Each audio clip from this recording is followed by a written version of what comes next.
That NXT wrestling's something special, isn't it? The rise of NXT, a brand that started off as a joke filled with competitions that nobody really cared about, and evolved into one of, if not the best wrestling promotion today, filled with talent, character-driven storylines, and phenomenal wrestling. This is going to be bringing to the table, this is episode number 5. There are 4 other episodes that are also in a playlist on my channel. Everybody that is new, I urge you to like, subscribe, do everything you can to push it out there. We're getting dangerously close to 500 subscribers. We're going to talk about the rise of NXT, how important and how the process was made, and what it means to the professional wrestling industry. This is Bring It to the Table, episode number 5, The Rise of NXT.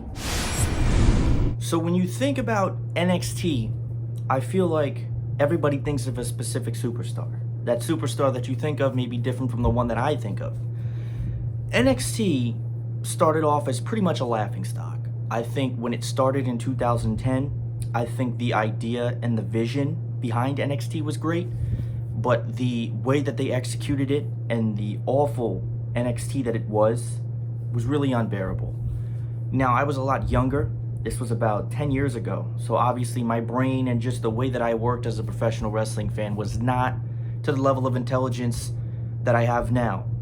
Before we get into that, the one superstar that I think of when I think of NXT is Finn Balor. That's who I think of. A lot of people think of different names. Some people may think of Adam Cole. Some people think of Finn Balor. Some people think of Sasha Banks. I think of Finn Balor. I think of Finn Balor because of how important he was on NXT. His character, the Demon King, all of those things were so important to NXT, and it was something that I feel like got a lot of people talking. It got a lot of people talking that were watching NXT. NXT was like, it really, in the beginning, it was laughable. It was laughable. And it wasn't the talent's fault. NXT was set with rookies and pros, where the rookies were these independent wrestlers, and the pros were guys that have genuinely been in the business for a while. That concept was great. The way that it came off on television was not. NXT has come a long way, and I feel like from the year of 2014 to anything after 2014 is when NXT was beginning the ascent. It got people talking. It made it different. What makes NXT different? Why is NXT so great? NXT was in the same location every week, Full Sail University, behind a crowd that was different. The concept of NXT is to give fans that are so frustrated with the current wrestling product an outlook. An outlook that there is hope, and AEW did the same thing. An outlook of, this is what wrestling should be. There's the main roster, and then there's NXT. This is what wrestling is, the main roster. This is what wrestling should be, NXT. NXT is run by Triple H. Now, I don't know if it was run by Triple H. Again, this is actually off the top of my head. I don't know if it was run personally by Triple H the whole entire time. But I feel like once Triple H began to really own NXT, show himself on camera, brace it, get behind it, it started to blow out of control in a very good way. The first couple years of NXT were laughable. 2010, 11, 12, they had their moments, 13. And then I feel like when 2014 hit is when NXT started to make some noise in a positive light. We started getting matches between Sami Zayn, Neville. We saw guys like Tyler Breeze, who is so underrated and just so talented at what he does. And he was so great on NXT. And I feel like, you know, I love the tag team with Tyler Breeze and Fandango, but I think Tyler Breeze as himself is capable of a lot more. And I think the reason why people rallied behind NXT is because we saw these storylines that were making sense as the main roster product, which for the most part, if you have to say it's thumbs up or down, you have to say it's thumbs down. For the most part, is not that great. We see on NXT what wrestling should be, okay? When we say that Raw and SmackDown are garbage, we say they're garbage because it's how it's presented. Nobody says the wrestlers are garbage. 85 to 90% of the wrestlers on that roster are capable of doing something very, very special. But only a fraction of them get that privilege on the main roster because they are not booked how they should be. I'm not talking from a standpoint of this wrestler should have won this match, this wrestler should have won that match. It is how it presents itself on television. It doesn't make sense. The product, it just doesn't make sense. Weekly booking that makes no sense.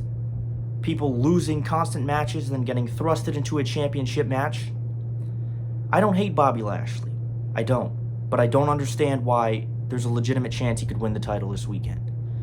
Bobby Lashley winning the WWE Championship, you should not be, and I'm going to say this one and one time only. It seems as if Bobby Lashley winning the title is a token of appreciation. And that's great, that's fine. But it should not come at the expense of Drew McIntyre, who needs to do a lot more with his reign than he's doing. For whatever reason, his reign doesn't feel, it feels special. Drew McIntyre's great. His title defense against Rollins was great. But I just feel like sometimes I look back to the days, and I don't mean to get off topic, I look back to the days of when the titles were defended every week, which doesn't need to happen, because then it becomes not special. I think of that, and I don't mind Bobby Lashley winning the championship one day, but I don't think taking it off of Drew McIntyre would count. If for some godforsaken reason Jinder Mahal ended up with the championship, boy, you will never see me be a bigger Bobby Lashley fan, I'll tell you that right now. Anyways, back to NXT. 2014 came, and I think my first memory of this new NXT was Takeover Evolution, or R Evolution, that's how it was pronounced. I didn't watch it at this time closely, but everybody was talking about NXT Takeover Evolution, Sami Zayn, Adrian Neville. You gotta see this, you gotta watch it. I sat down one day, I watched the whole show, and I was like, wow, this is great. This is really great. I was like, well, that's one show. Then, I wasn't watching NXT Weekly at this point. I kept watching, and I got to the next Takeover, which was it Takeover Arrival? I was like, wow, this is great. Takeover Unstoppable. All of these takeovers were some of the best shows of the year. You started to see some of the best wrestling. You saw these characters being built. You saw these storylines, and I'm like, wow, who's in charge of this? It's Triple H. Well, I said, well, Triple H knows both aspects of it. Triple H knows from an in-ring standpoint, and Triple H knows what the fans want, and that's part of the problem. Vince McMahon is a brilliant man. He's a brilliant businessman, and he knows the business. But the problem now is that he's out of touch. Now, a lot of people take that out of context and say he's a horrible person. They wish he would die. Shame on you if you say that. Vince McMahon is a brilliant, brilliant businessman, and he's a brilliant man. But he's become massively out of touch with the product. NXT comes along and is building this momentum. Triple H has 100% control over this brand, and he has done an absolute phenomenal job. And here we are. It's almost like a shredding scale of constant weekly opposites. You have NXT, Raw, SmackDown. And then I feel like we got to the point where 2015 hit, that first takeover outside of Full Sail, and it was like, this is game on now. This is game on. Once we got to that takeover Brooklyn, that is when I became a massive fan of NXT. I was always a fan of NXT when it started to get important. But NXT is 50-50. It's 50% stars that are trying to legitimately build themselves, and it's 50% stars that are coming over from another promotion. But what happens is that it's called developmental, because in all seriousness it is, but it's really not. Because somebody like Adam Cole is well overdeveloped. Okay? It's a breeding ground for some guys that are coming over from a different promotion that they want to work with and teach the WWE side of things too, but then it's also a breeding ground for young talent. The problem is that we see a lot of these young talent get called up to the main roster, which in all general honesty should be a good thing, but it's not, because they get called up, their characters get ruined, everything that made them special gets thrown to the side. A few of these guys make it past that, and I call it the main roster ruining. The main roster ruining. Matt Riddle getting called up, you would think would be a good thing, but I'm nervous. First off, I don't know why Matt Riddle's on SmackDown. SmackDown feels like it is lacking so much, and it doesn't mean that Raw's great, but Raw's had certain moments where certain things have just been better. SmackDown itself is just not important. I'm sorry. I can't get behind SmackDown. Now, once these takeovers started getting out of Full Sail, they still had the NXTs at Full Sail, I think, but these takeovers started to get out of Full Sail. That's when NXT started to just keep getting better. More names came in. Samoa Joe debuted, Finn Balor, Kevin Owens. All of these guys came in. Austin Aries, Shinsuke Nakamura, NXT was firing on all cylinders. Come 2016, NXT was untouchable. It was untouchable. Character-driven storylines. The next thing you know, here comes Johnny Gargano, Tommaso Ciampa. Johnny Gargano and Tommaso Ciampa are probably two of the most important NXT stars in NXT history. And they have one of, if not a top 10 feud in professional wrestling history. This feud literally just concluded after 3 years. These takeovers became the best part of the weekend. NXT started putting takeovers the night before a big show. And what I liked about them too is that it wasn't every month. There was time where characters and storylines and all of these things could be developed. We were starting to see that. We were starting to see the development of characters. We were seeing, and we are seeing, how wrestling should be. And it's almost mind-boggling that we see the success of NXT and it doesn't translate to the main roster. Vince McMahon may not watch NXT, but he has to know the noise that it makes. He has to know how good it is. But Vince McMahon, I feel like, without knowing him, is stuck in his own ways. And that is where part of the problem of where this company lies. It's become so political.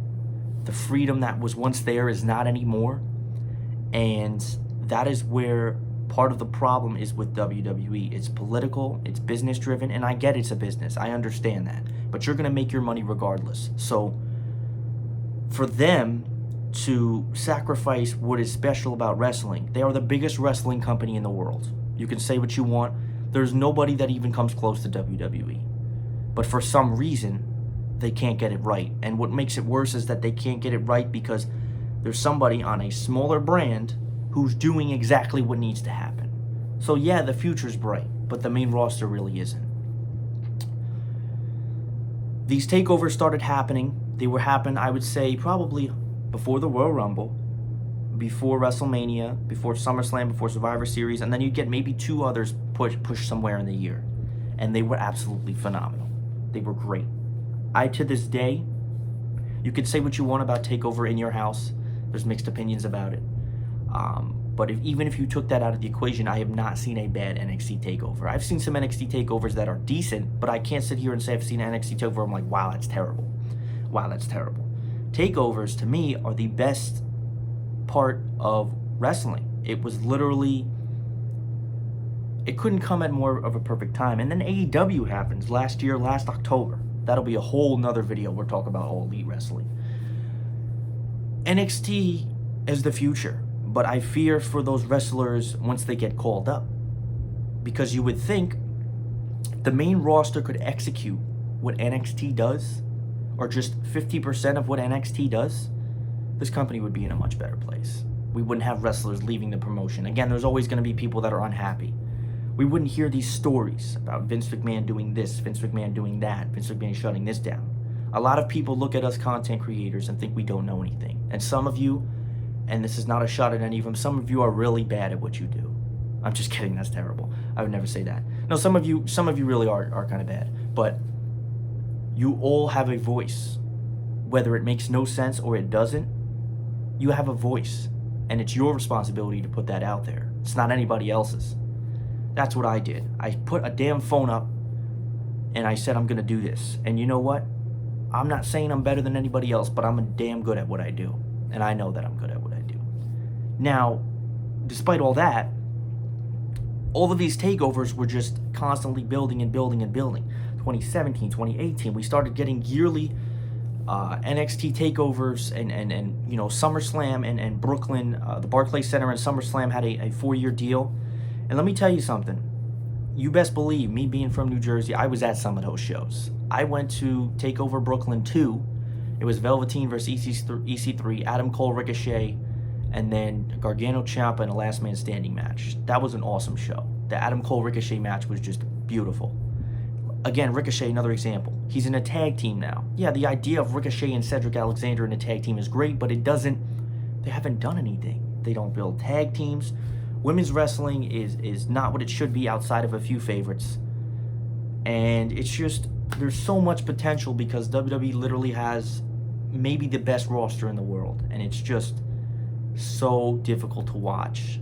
Not only Raw and SmackDown, but to watch when you see NXT doing what needs to be done.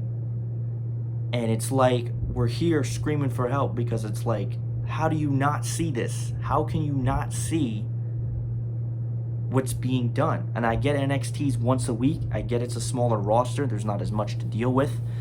But at the same time, you cannot blame the wrestlers.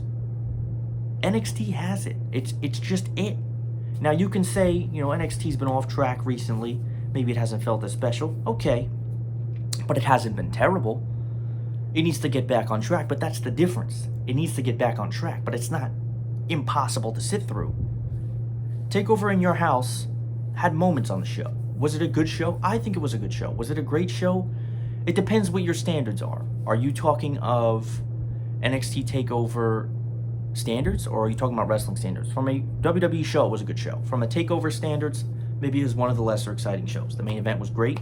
Adam Cole and Velveteen was not good. You hit or miss, okay? But the difference is that I don't think Triple H and NXT tend to make the same mistakes twice. There's nothing wrong with making mistakes from a creative and a professional wrestling standpoint, because it's going to happen. But when you make the same mistakes every single week, like Raw and SmackDown, things that don't make sense, people getting pushed into a spotlight when they've done really nothing outside of, people will say, oh, they worked hard. Yeah, they all work hard. They all are busting their ass. They're all on the road. They're all doing all that. So I don't believe in, oh, well, they worked hard. What separates you from everybody else? That's what matters. And NXT separated itself. The film, just everything about it. Entrances. I mean, one of my favorite things right now before I get out of here about NXT is Karrion Kross. Karrion Kross is so fun to watch. I mean, it's like his entrance alone, the first time I seen it, my jaw dropped. And that's not exaggeration. Karrion Kross will be the man to take the NXT title off of Adam Cole. You heard it here first. Or maybe last. Or second. NXT is the breeding ground for the future. This was the rise of NXT. The takeovers. Everything. Everyone rallying behind it. NXT is what it should be. Wrestling. Takeovers. Gargano. All of these great guys. NXT is the future. And I would have made this video 3 years ago because we already know what it is. But ladies and gentlemen, as always, thank you for watching. Hit the like button, subscribe, do everything that you need to do to push this video out there. Everyone continue to stay safe. We got, before I hit that exit button, we got Backlash preview and predictions. Tomorrow there'll probably be no upload. Friday will probably be Backlash preview and predictions. Hopefully I don't have to drink bleach this weekend. Ladies and gentlemen, stay safe as always.